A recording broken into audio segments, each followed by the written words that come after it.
All right, check 1 2. Think everything's working here. My wireless microphone, I just pulled it out to film this for the first time, and it's been like a month since I've used it. And the whole charging pack was filled with mashed potatoes. Not sure when my 2-year-old did that. It's disgusting, so I had to wipe them off. I'm gonna probably end up throwing these mics away. I'm looking; they still look like they're hooked up and working, but I don't know for how long. The joys of having kids. So, as you guys can see, we are back in like the living room setting for this one because I had an off day today, and it's blowing like 25 mile an hour out there. So I had no desire to be out on Okeechobee today. Got to be out there the next like 6 days in a row. So decided to just stay home, get the house picked up, organized a little bit, still recovering from Christmas. You guys could probably see this giant Monster Jam ramp behind me here, right in the living room. But I've got Hot Wheels, monster trucks, you name it. It's just all over the house. So trying to get that all cleaned up and just taking care of some other odds and ends stuff, putting decorations away, what have you. And while I was going to be doing that, I decided to relieve my wife of our youngest. He usually goes to the office with her and kept him home, and he is out sleeping, taking a nap right now in the game room, which is where I typically film my talking head videos. So decided just to pull it all in here to the living room again and shoot this clip for you guys. So I appreciate you guys clicking on the video. Appreciate all the support. And if you haven't already, be sure to like and subscribe. Oh my gosh, probably just wrecked my microphone. Be sure to like and subscribe to the channel. And yeah, just was thinking of some things I could talk about, and been kind of sitting on this video for quite some time now, and just decided I'd hop on here and try to make it for you guys because probably it's a very highly requested video. It really is, and it's a question that I get asked on legitimately every single guide trip that I run. Um, is what's it truly like to be a full-time guide? You know, what really goes into it? Is it all it's cracked up to be? Is it harder than you thought it'd be? Is it easier than you thought it'd be? Is it as enjoyable as you thought it'd be? Does it make you not enjoy fishing as much as you once did? You know, all these questions I get. So I guess I would just decided to hop on here and just kind of talk you guys through at least how it's affected me, what I like about it, what I dislike about it, and kind of what it's kind of morphed me and what kind of person it's turned me into over the last 7 8 years, however long it's been since I've been doing it. So a lot of you, I've told my story kind of. I never in a million years thought I would be a fishing guide. You know, prior to guiding, if you would have asked me if I ever wanted to do that, I would say absolutely not. It sounds like just the worst job you could ever have. I don't want to take people fishing. I want to go fishing. And you know, moving out here, meeting my wife, and you know, she was working for her family, you know, business here, and still is. And so we said, well, you're happy where you're at. Well, when we got married, we moved out here, and I was still working another job, and then just decided to go to captain school, get my license, and then just kind of, you know, dip my feet in a little bit and try doing some part-time stuff. And when it comes down to it, I really did. I fell in love with the art of guiding. Um, and again, there's all different types of guides, right? Whether you're down in the Keys and you're a polling guide, you're an offshore captain, you're a trout guide in Colorado or a bass guide. There's just little nuances that go into each and every type of fishery. And but really, I just really fell in love with just the people you meet, and just really the challenge behind it too. So now that I'm 7 8 years in, whatever it's been, you know, I've just had a really good amount of time to really think about if I really like doing it, and I do. You know, I still enjoy every single guide trip today as much as I did when I first got started. But you know, I think a lot of people, like me and a couple buddies of mine, we kind of have a joke like, if you have a boat that runs, you can be a guide today, and it seems like it's becoming very popular.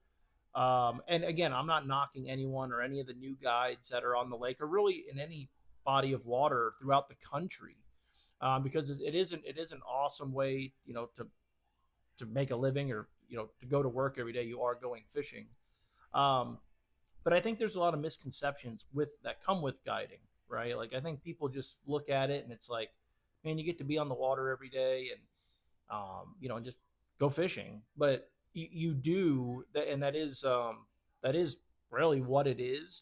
But there's a lot more that comes with it, especially like just um, doing it full time and relying on people requesting your services to put food on your table and or to pay your bills, right? So um, that is one thing that I think a lot of people maybe don't think of as much. It's like, we're very fortunate. We live or down here where I guide. I primarily guide on Lake Okeechobee, which is in South Florida. Okay, South Florida in general is a fishing hub. It's a destination area. Um, I tell people all the time what is really special about our area is if you really wanted to, and one day I am going to do a video on this. If you really wanted to, you could, and I think Scott Martin has actually done videos on this. Actually, I know he has, and I'm going to do one as well. Not because I'm copying Scotty, but just I just something I think it'd be cool to really showcase it. You could literally run out on Lake Okeechobee, launch your boat in the lake, run out, catch 5 to 9 pound bass, lock through, go and fish out of Fort Myers or in what Scott did, what I would probably do, drive over to the East Coast in your boat, over to St. Lucie, Stewart, catch snook in the inlet, and then run offshore in the afternoon, jump a couple sailfish, and then crank the boat up and run right back to Lake Okeechobee and pull your boat out where you put it in the morning. Not really many areas in the world can you do something like that. I mean, our fishery is just incredible, and people that are coming down here to take part in the fishery could take part in a number of different fisheries in one stay. And what I mean by that is like you could book someone like me to take them out on Lake Okeechobee for a day. The next day, go fish down in the Everglades for peacock bass, or over in like Lake Ida for clown knifefish, exotics. Go over and fish for our inshore species like snook and tarpon and jack crevalles, and then go offshore and near shore and catch sailfish and cobias right now and big kingfish, and then you can go deep dropping or go over and go out and catch swordfish, whatever. South Florida offers so much. So what that means is you could literally make it as a full-time guide down here, because we have such a draw of customers heading down this way to take part in our fishery. Um, but with that being said, there are a lot of other guides out there, right? So you have like quote a lot of competition. So setting yourself apart um, is kind of a key thing. What happened with me was when I really got heavy into guiding, when I was fairly new to it, is when COVID hit and people were really unable to get down here. And listen, like I had no backup plan. I just jumped just head first right into this guiding thing. And I was only like a year or two in, I believe it was. I don't even remember at this point. But my whole thing was the fishing was probably some of the best fishing I'll ever have out here on Lake Okeechobee. We were legitimately catching 60 to 70 fish before 10 a.m. every morning, in 12 inches of water, flipping a jig, throwing a frog, swimming a jig. It was incredible. And it was like, man, if I could show people that this is going on, they will, I mean, I guess I could say it now, right? They will legitimately break the law to get out here and go fishing with me. Like we weren't even really allowed to travel. They closed boat ramps down, but if there's a will, there's a way, right? We were out there. And at the end of the day, like my bills didn't stop having to be paid. I needed, to get out on the water and take people fishing. So that's when I started rolling and started with a GoPro, and that's what started my YouTube channel. Legitimately, was just trying to showcase people what's going on out here. If you can get here, you can have this. And I didn't run a lot of guide trips because of everything that was going on, but the ones I did were some of the best trips I'll probably ever have ever. Just incredible, big fish numbers. It was telling my customers to legitimately get out of the boat and walk over to flip the reed head because it was only shin deep. It's crazy fishing. And that's kind of, I guess I can go ahead and say it now, but I I am very blessed, and don't take it for granted how busy that I really have been over the last 5 or 6 years. And it is really cool, encouraging. I don't know what the right word is, but it's really an awesome feeling. It's a really cool feeling that I'd say like legitimately 90% of my business comes from my YouTube channel. They find me on YouTube and book a trip with me. So it's not like someone's coming down here and booking through a marina or an outfitter. There's absolutely nothing wrong with that at all. I have lots of buddies on the lake that are guides that work under, whether it's like the Roland Martin's Marina or Fast Break Bait and Tackle or Bass Online. I have friends in every that work for all of them, and I'm friends with the people that run those operations. They're all great people. It's awesome, but it is super cool that like people aren't necessarily. A lot of my customers aren't coming down here to go fishing on Lake Okeechobee. They want to come down here and fish on Lake Okeechobee with me, and that's a really cool feeling. I have no idea why people want to give me their money to go do this, but they do. So that's super cool.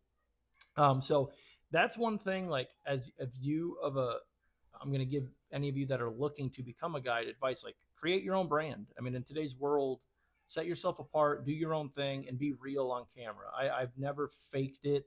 You guys can probably see there's days where I'm on fish on camera and I boat flip 6 7 pounders, and it's just like that's cool, and put it in the live well. And then there's days like that fish catch the other day on the phone with Kelly where I'm, catching an 8 pounder, and you would think I've never caught a bass before. It just absolutely loved it. And I never fake it. I just let it be real, because at the end of the day, the person the person that is on the couch that is possibly going to pick the phone up and book a trip with me wants to book a trip with that person they're watching. So if I put on some kind of front or fake and then they get on the boat, they're just probably going to be disappointed and they're never going to come back. So I've been trying to keep it real as I can. Also, one thing, this is kind of going off in a completely different lane, but I understand that I probably could have grown my YouTube channel much larger than it is if I would have done more clickbaity, more, you know, um, trendy challenges and videos and things like that. But again, I never started the YouTube channel to make the YouTube channel big and make money off of it. I use it as a way to promote my business and advertise. So I wanted to advertise myself to the best of my ability. It made people more prone to pick up the phone and actually call me to go fishing with me. So I had to be very careful about how I did everything. My lighting is getting horrible in here. Sun's like going behind clouds. I think we're gonna get rain. But so yeah, so you know, marketing, that's just one big thing when it comes to guiding. Like it's stressful, it is. I mean, coming up with these videos, feeding the algorithm, because that's how I get 90% of my business. Now I am referred to by a lot of other guides when we're full, right? And I've referred many trips to other guides on the lake as well. Whenever I have a trip booked, or maybe, and um, well, I'll get to that in a minute, but I get them from tackle shops and buddies. I mean, obviously there's referral trips, of course, right? And obviously Facebook and Instagram, social media, but YouTube is a big one. And again, like, Facebook and Instagram is pictures, so they're looking at pictures and what have you. But um,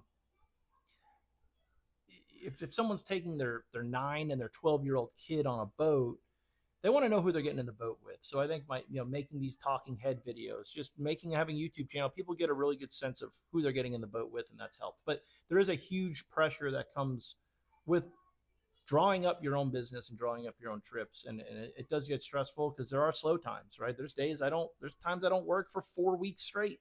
That does happen.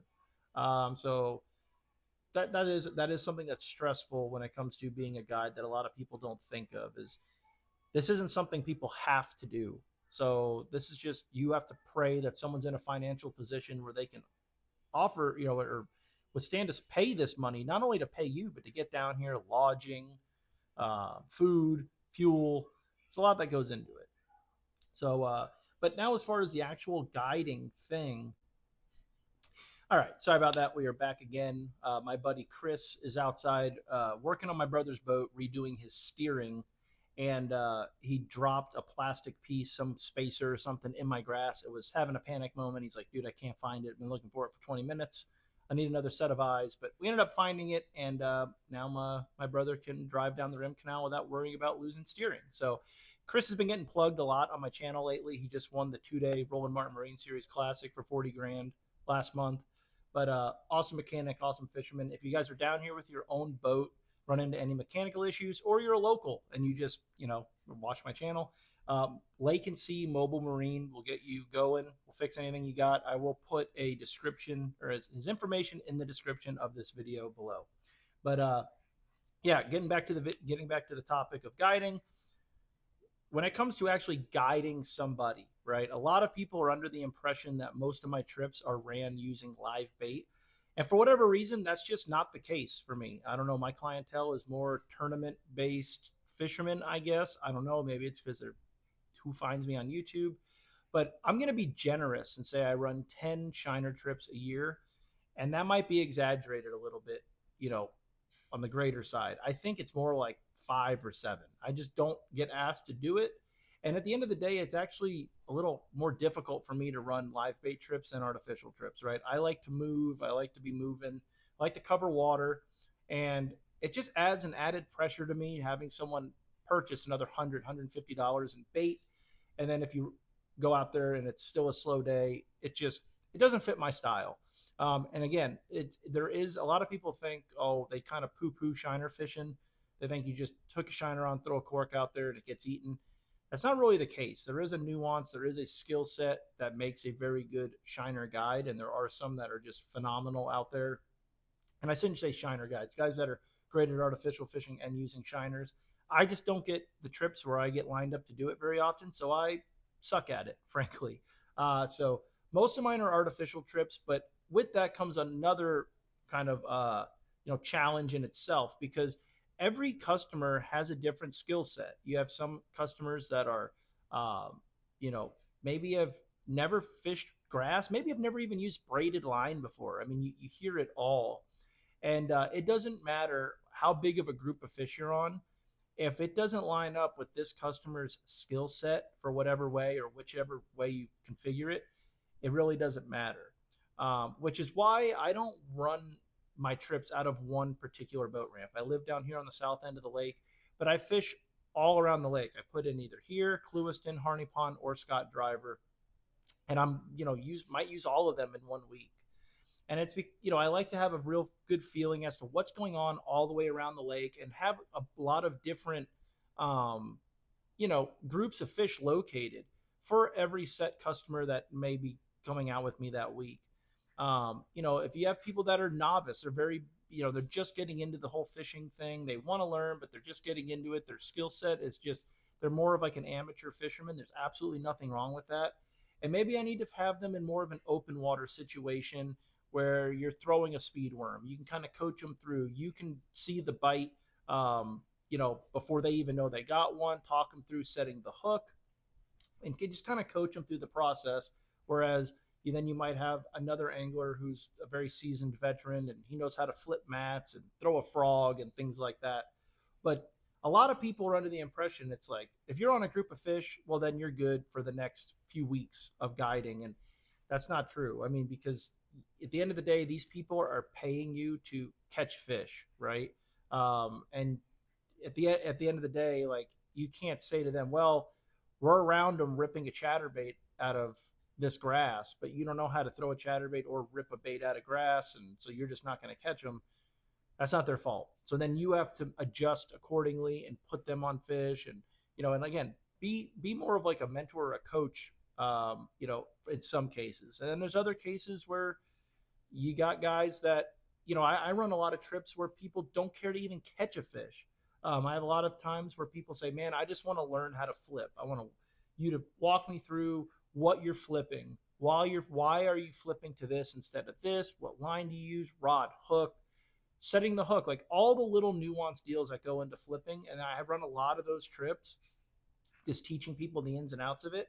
And those people will look me in the face that morning and shake my hand and say, I want you to know, I do not care if we catch a fish today. I'm here to learn. But you go from that customer to a person who says, I'm here to catch 10-pounder today, the very next day. So every customer is different. So that is a big thing. And then on top of that, there are customers that just assume that if they're paying a professional, if you want to call me that, which I'm not, or a local guide on the lake, that guarantees them success.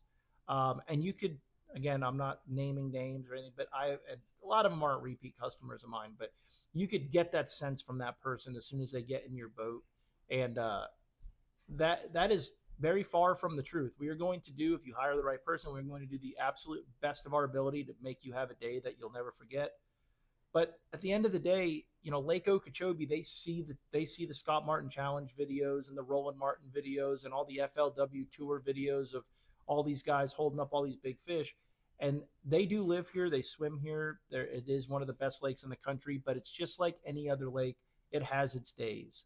Um, you guys just saw a video I put out 2 or 3 days ago. I mentioned in there I ran a trip with a very good fisherman, customer of mine, Brian. Great guy. Again, easygoing, no pressure when I have him in the boat. But a part of not having pressure is because I could tell immediately by his skill set that he is a fisherman. He fishes a lot at home, and he knows the deal. He knows there's bad days, there's good days, but also he is a very good fisherman. And between the two of us, we had like 2 bites all day. It was just a super slow, unfortunate morning, but that does happen. But there's not a lake in the country where you don't have a chance of that happening. And one of the biggest things I am with my customers is I learned very early on to just be honest right out of the get go, right from the get go when they book the trip. Um, I don't do a lot of phone calls. I'm a very big texter because I like to have everything in writing. But once you call or call or leave a deposit, or people say, "Hey, do you mind? Do you have a minute? You can call me and we can just go over some stuff." We set that up obviously, and um, any I kind of nip a lot of things right in the butt real quick, like misconceptions of the lake, what have you. And I just want to be as upfront and honest with the customer as you possibly can. And sometimes I think it loses me trips, but that's fine. Like one of the biggest things is like I call it the 10-pounder customer. I get people that don't ask like when's the best time to come down. It's when can I come down and catch a 10-pounder. That will be the text. And we're on Lake Okeechobee. There are 10-pounders out here, but I tell everyone up front, I'm 32 years old. I've been fishing this lake my entire life. I have never caught a true 10-pound bass, nor have I ever can say I've ever lost one probably that ever went 10. If I had to name two, I could think of two that might have done it that came off, but there's no way to know. Once they get over 8 pounds out here, they all look the same. Uh, but I let them know that I've never caught one, and I've had one get caught on my boat ever. And I can remember it was a 10-3. Kids, I don't know, it was like a 15-year-old kid who caught it on a shiner in the back of Tin House Cove, December 26, 2022. It was a 10-3. I'll never forget it. But we just don't catch that many 10-pounders. I tell people what Lake Okeechobee is known for are the days where you can catch 15 fish over 5 pounds in an afternoon. And that does happen. And a lot of them might go 8 or 9 pounds. But to catch a true 10-pounder, it's not that it's impossible. It's not even that it's unlikely. It's just the odds are very slim that it actually happens. Or people that they just assume like they're going to come out here and catch 30 pounds. Um, what's funny is I've said it before. The best guide trip I ran last year, I had a guy. I think his name was Scott from South Carolina. We probably caught 40 fish. It was a 6-hour trip. We fished from 7 to 1. At 9:30, we did not have a bite, and then from 9:30 to 1, we put 40 fish in the boat, and Scott had like 34 pounds by himself. Incredible day. They were coming to us, eating a frog, a spinnerbait, a swim jig. It didn't matter what you threw. The conditions were going to be the exact same throughout the next week.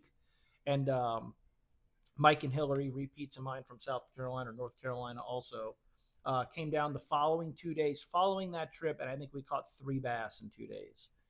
So again, it's one of those deals you don't know until you go, but the chances of having that phenomenal day are there, and a lot of times they happen on the days where you least expect it. That day that Scott had that 34 pounds, I told him we're going to be around them. Don't know if they're going to eat. And again, I try to be as honest and upfront with customers as you can. And again, sometimes that hurts you. I feel like sometimes when I tell people I've never caught a 10-pounder, they get a sense of, well, this isn't my guy. And they go and book someone else, which it's fine. But you never want to lie or over exaggerate to your customer. But other than that, it's a lot of pressure. And just being a good people person, that's your number one objective with being a guide. There's some guides out here that some of my favorite guides that I get along with, they don't fish tournaments. They don't have a tournament attitude when they go into the day. Their main objective is obviously to have someone catch some fish, but just let them have an enjoyable experience. And some of the guides I refer customers to are past pros. um, fish professionally for 30 years. Some of them are people that I fish against right now that are good buddies of mine. Some of them have never fished a tournament in their life and don't care to. And I'm very good about like picking out, who to send to who. Like there's some clientels that, clients that I can tell on the phone, like, go with this gentleman. And there's other guys that are from Sam Rayburn. They fish a tournament every weekend and they want to go out and flip a jig, and I'm unavailable. So I send them to this person. But just reading every customer and picking out what they're looking for in a day. I just took a group from Key West the other day who I'm going to be visiting them this summer to go bone fishing. Full time guide down in Key West, poling skiff guy, fly fisherman. And again, he wanted to catch some bass, but he just wanted to experience fishing Lake Okeechobee, seeing the grass, seeing the wildlife, seeing how we approach the fishery. How do we set our boat up? What line, what techniques do we use to catch the fish? And taking the time to realize that this is what this gentleman is here to really experience. Catching fish would be great, but instead of just hooking on a burner worm and saying, throw this and reel it in, showing them the different colors we'd use, what color changes we would make depending on watercolor, what line I use, why I choose to use this line, what hook, weight.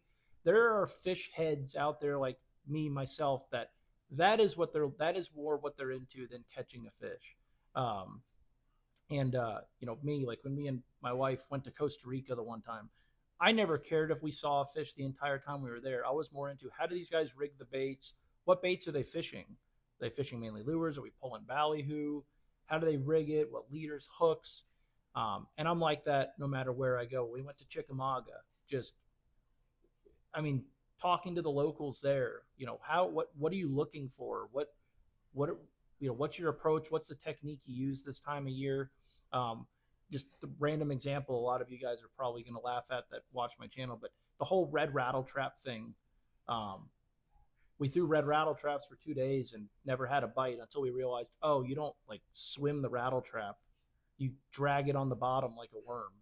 Like it makes total sense now. You're trying to imitate a crayfish, but you take some people from Okeechobee, like we don't really do that. So that was a moment in itself that was really cool to experience, and just learning all those little nuances that go into it. But you have that customer, and then you have the customer that could care less about learning. He just wants his rod to be bent and drag to be coming off the reel, and him to be reeling in these big fish so that he could show it to his guys, his buddies at the bar up north when he gets back home.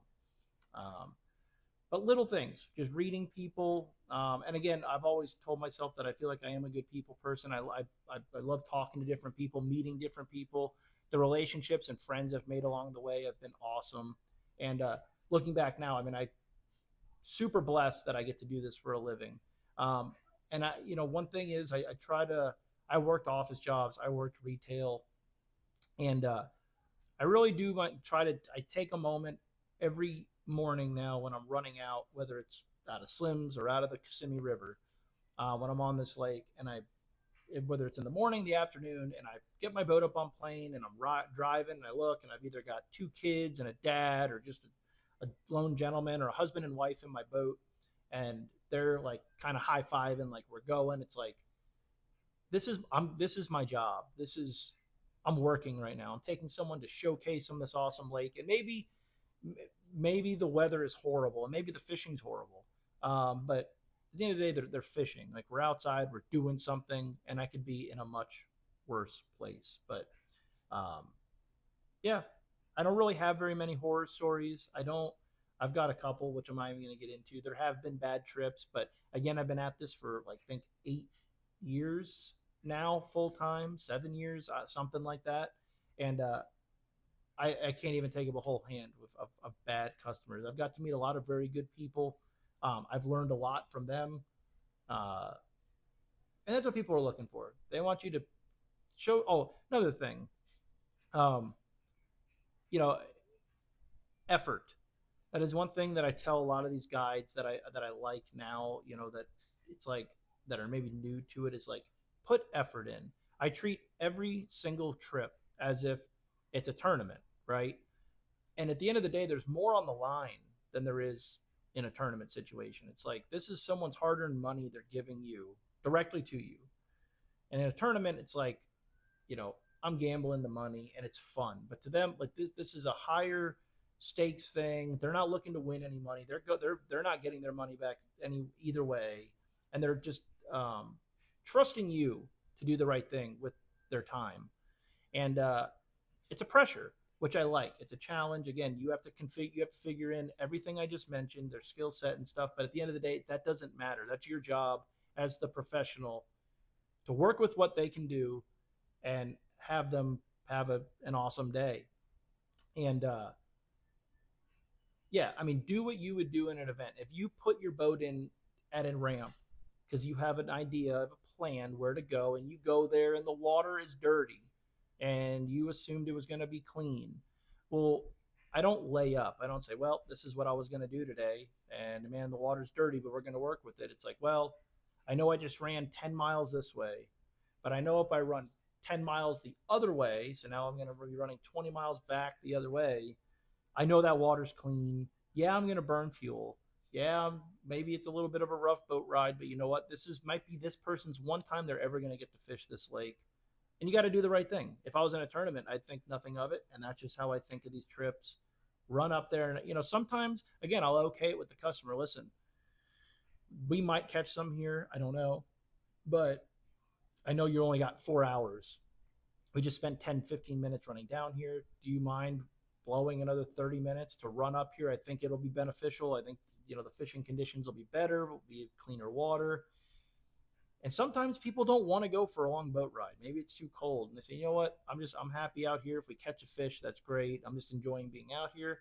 Some people say, yeah, let's go. If you think it's going to be better, again, being transparent with the customer and just walking them through the whole process.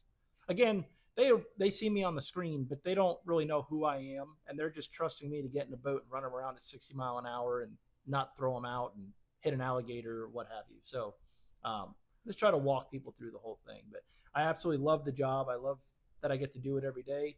And I just I don't know, 2 nights ago I looked at my book and saw that I worked the next 3 or 4 days, and I told my wife, I said, it's pretty cool. I know every person that I'm taking. I know what their skill level is. I know what they like to do. I know where they're coming from. I know what end of the lake they're coming from. It's like I don't even have to go back and forth. Like, where are you guys coming from? How many of you are coming? Can you use a spinning reel or a bait caster?